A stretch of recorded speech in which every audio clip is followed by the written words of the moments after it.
Hello good morning everyone, welcome back my channel Reema aspirant life में।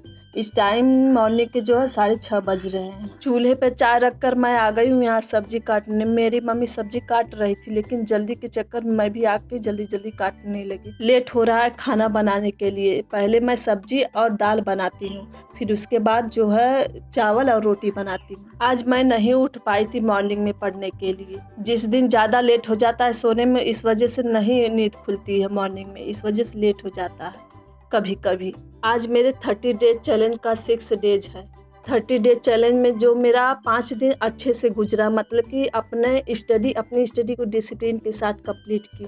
लेकिन आज लगता है छठे दिन सही नहीं होगी स्टडी। सही इसलिए नहीं होगी क्योंकि मॉर्निंग में उठ जाओ, स्टडी कर लो, अपना जो मॉर्निंग का समय यूटिलाइज हो जाता है तो पूरा दिन मतलब स्टडी के लिए टाइम मैनेज हो जाता है सही से। और अगर जिस दिन नहीं हो पाता उस दिन समझ लीजिए पूरा टाइम टेबल इधर उधर हो जाता है। फिर भी कोशिश करूंगी किसी न किसी जो स्टडी का टाइमिंग और घर के काम का हर टाइमिंग मैनेज हो जाए सही से। और जो मेरा टाइम टेबल है, जिस हिसाब से मैं सेट की हूँ, जिस टाइमिंग पढ़ती हूँ, उस टाइम को मैं सही से मैनेज कर पाऊँ। एक कमेंट जो मेरी वीडियो पर डेली आता है कि एनसीईआरटी पढ़ना ज़रूरी है। अगर एनसीईआरटी इतना ज़रूरी है तभी तो सब लोग कहते हैं कि एनसीईआरटी बुक से पढ़िए, एनसीईआरटी बुक से पढ़िए, हर टीचर कहता है। लेकिन जब आपके पास एग्ज़ाम टाइमिंग मतलब कि बहुत दिन है, अभी डेट नहीं निकला है, तो आप एनसीईआरटी पढ़ सकते हैं यहाँ। जैसे कि बुक से स्टडी करने के लिए हमें टाइमिंग चाहिए होती है, टाइमिंग उतना लगता है बुक पढ़ने में। लेकिन जब अगर आपका एग्ज़ाम नज़दीक है तो आप वैसे में आपको टाइमिंग नहीं मिलेगा बुक पढ़ने के लिए। तो अगर एग्ज़ाम के लिए कम समय बचा तो इसके लिए एनसीईआरटी पढ़ना छोड़ दीजिए। अगर आपके पास कोई ऑप्शन नहीं, ऑनलाइन क्लास का ऑप्शन नहीं है, तो आप एनसीईआरटी बुक्स पढ़ सकते हैं। चाहे कोई भी वैकेंसी हो या एग्ज़ाम हो, आप उसमें बिना सेल्फ स्टडी के कोई भी एग्ज़ाम क्रैक नहीं कर सकते। मैं टीजीटी के लिए 2 सालों से सेल्फ स्टडी ही कर रही हूँ। ऑनलाइन क्लास ली थी, लेकिन वो जो टाइम उसका ख़त्म हो गया।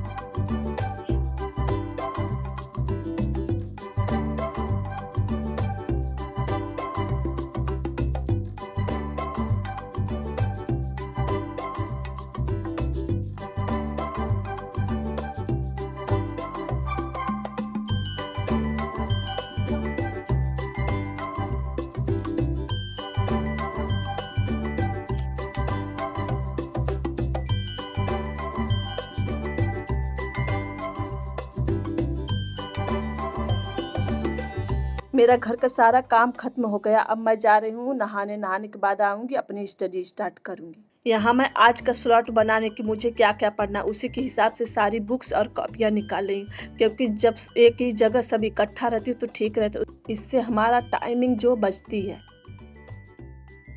Good afternoon everyone, welcome back my channel Reema aspirant life में। इस टाइम दोपहर के 12 बज रहे हैं। अब मैं आ गई हूँ अपनी स्टडी स्टार्ट करने। जैसे कि मैंने अपना टारगेट बना ली है।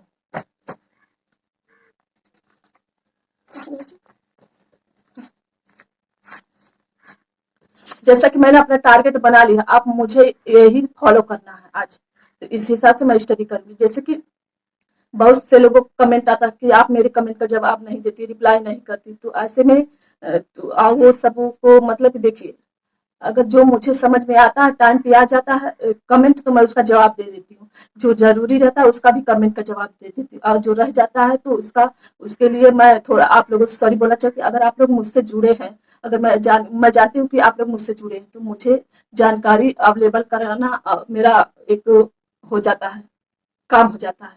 आप जो पूछेंगे उसका जवाब तो देना पड़ेगा ही, लेकिन एक ही कमेंट का बार बार जवाब देना थोड़ा सा टफ हो जाता है। एक ही कमेंट का जवाब दे, जैसे कि कल कितने लोग का कंप्लेन रहती कि आप मेरे कमेंट का रिप्लाई नहीं करती, तो इसलिए मैं नहीं कर पाती हूँ। मुझे भी स्टडी करनी पड़ती है, अपनी स्टडी को टाइम देना पड़ता है, काम को टाइम देना पड़ता है। और जैसे कि कुछ लोगों ने पूछा था कि आप डेली का जो है 5 स्लॉट कंप्लीट करती है, पढ़ती है कि बस 1-2 है, और कितने घंटे पढ़ती है। जैसे कि 5 स्लॉट होते हैं होम साइंस में, तो 5 स्लॉट में अगर मैं 5 स्लॉट रोज का एक चैप्टर कंप्लीट करती हूँ। रोज का 5 स्लॉट है, उसमें से मैं एक चैप्टर कंप्लीट करती हूँ, समझ ले। इस हिसाब से अगर आप डेली का एक चैप्टर पांचों ब्रांच में से कंप्लीट करेंगे तो समझिए 40 दिन आपको लगेगा। उससे कम भी लग सकता है अगर आप कर लेंगी तो।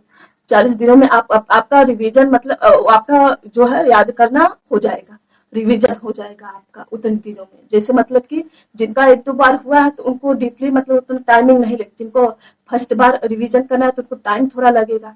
तो इस हिसाब से अगर आप अपने स्टडी को, पांचों ब्रांच को डेली एक चैप्टर करेंगे तो समझ लीजिए 40 दिन में कंप्लीट हो जाएगा आपका पूरा एकदम। अगर आप ऐसा करेंगे तब तो मैं पांचों ब्रांच लेती हूँ, पांचों ब्रांच पढ़ती हूँ, पांचों ब्रांच करती हूँ। तो यही जो है मेरा, अगर इस तरह आप पढ़ेंगे तो आपकी स्टडी मतलब कि जल्द कंप्लीट हो जाएगी। अभी डेट नहीं निकला, अगर डेट निकलेगा भी तो कम से कम 30 दिनों का टाइम मिलेगा ही। तो अभी इस मंथ में तो चांस नहीं है कि इसमें निकलेगा, इस मंथ में सितंबर में, तो हो सकता है अगले मंथ में निकले। तो चलिए तब स्टार्ट करते हैं आज का स्लॉट। इसलिए अगर मैं किसी का कमेंट देने में मतलब भूल जा या छूट जाता है, जिसका कमेंट मैं नहीं दे पाती हूँ तो इसके लिए सॉरी। जानते कि मैं कमेंट, बहुत सारे कमेंट आ जाते हैं, सबका जवाब जैसे कि कुछ कमेंटों का जवाब एक ही तरह से आता है कि आप क्या ब्रांच, कितने ब्रांच लेती है, एनसीईआरटी पढ़ना जरूरी है कि नहीं, ये सब बातें जो है बार बार पूछी जाती है। तो मैं कुछ लोगों का दे पाती हूँ, कुछ लोग छूट जाते हैं। मैं कोशिश करूंगी कि आप सबका कमेंट का जवाब देती जाऊं। चलिए तब स्टार्ट करते हैं अपना स्लॉट। मेरे फर्स्ट स्लॉट में मैं होम मैनेजमेंट से फ्लावर डेकोरेशन पढ़ रही। इस चैप्टर जो है, ये चैप्टर बहुत इंपॉर्टेंट। इस चैप्टर से हर बार मतलब क्वेश्चन पूछा जाता है। ये चैप्टर मैं 1-2 बार पढ़ी हूँ, इस वजह से मुझे इसको पढ़ने में, रिवीजन करने में ज़्यादा टाइमिंग नहीं लगी, बस 30 मिनट लगेंगे। जैसे कोई फ्रेशर होता है तो उसको पहली बार पढ़ने के लिए कम से कम 1 घंटे तो लगेंगे। ये 3.5 पेज का चैप्टर है। मैं आप लोगों से यही कहना चाहूँगी कि अगर आप लोग ऑनलाइन क्लास ले सकते हैं तो ले लीजिए। इससे क्या होता है कि आपका सिलेबस जो है टाइम पर ख़त्म होगा। जैसे कि मैं ये स्लॉट 12 बजे से स्टार्ट की हूँ, तो उसके लिए मुझे 10 मिनट 15 मिनट का टाइमिंग भी मिल गया रेस्ट के लिए। इस टाइम दोपहर के 1 बज रहे हैं। अब मैं अपना सेकंड स्लॉट स्टार्ट कर दूँ। सेकंड स्लॉट में मैं एक्सटेंशन एजुकेशन पढ़ रही। इसमें मेरा चैप्टर जो है IRCS, इसका फुल फॉर्म होगा इंडिया रेड क्रॉस सोसाइटी। जैसे कि ये इंडिया की योजना है, तो ऐसे ही क्वेश्चन एक बार 2021 वाले एग्जाम में बना था कि जैसे बहुत सारी योजनाएं, तो उनमें से दे दिया जाएगा आपको ऑप्शन छांटने के लिए कि कौन सा अंतर्राष्ट्रीय योजना है और कौन सा राष्ट्रीय योजना है। एक्सटेंशन एजुकेशन से भी टीजीटी में जो है क्वेश्चन ज़्यादा पूछे गए हैं। ऐसे भी क्वेश्चन बनता है जैसे कि कुछ योजनाएं केंद्र शुरू करती और कुछ योजनाएं राज्य सरकार शुरू करती, तो उसमें पूछ दिया जाएगा योजना देकर कि एक कौन सी केंद्र सरकार शुरू की है कि राज्य सरकार शुरू की है। तो ऐसे क्वेश्चन एक और बना था, जैसे ड्वाकरा का क्रियान्वयन करती है राज्य सरकार ने किया है। ये मेरा क्वेश्चन गलत था, मैं केंद्र सरकार पर लगा दी थी। इस टाइम दोपहर के 3 बज रहे। अब मैं आ गई हूँ अपना थर्ड स्लॉट स्टार्ट करने। थर्ड स्लॉट में मैं टेक्सटाइल पढ़ रही हूँ। इसमें मेरा चैप्टर जो है कपास है चैप्टर। इस चैप्टर से एक क्वेश्चन आया था कि पहला कारखाना जो है कॉटन का कहाँ लगा था, तो इसका कारखाना सन 1818 इसमें कोलकाता में खुला पहली बार। जैसे कि अभी आपका नोट्स तैयार नहीं है, तो इसके लिए आपको भी डेली का जो पढ़ाया जा रहा है ऑनलाइन क्लास में, उसका नोट्स रेडी किया करें और जो रिकॉर्डेड वीडियो उसको भी देखा करें।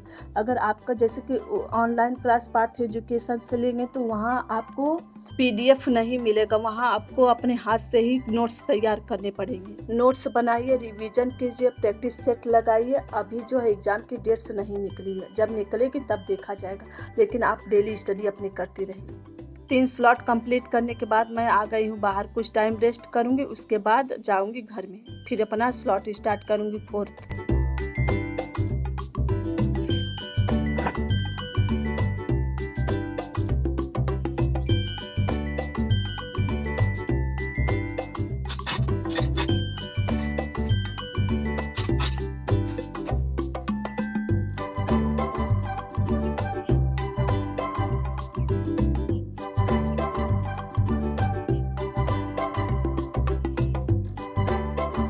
इस टाइम शाम के 5 बज रहे हैं। अब मैं जा रही हूँ अपना लास्ट स्लॉट करूंगी। आज मैं 4 ही स्लॉट करूंगी, 4 स्लॉट करूंगी क्योंकि आज बहुत गर्मी है और रात में नहीं स्टडी करेंगे और लाइट भी नहीं आने वाली है। हम लोगों के यहाँ लाइट इतनी खराब होती है, इतनी खराब होती है कि समझ में नहीं आता कि अगर थोड़ी सी आंधी चली तब लाइट कट, और बरसात थोड़ी थोड़ी सी तो तब लाइट कट, ऐसे कट जाती है लाइट और खराब भी हो जाती है। तो ऐसे में नहीं हो पाएगा।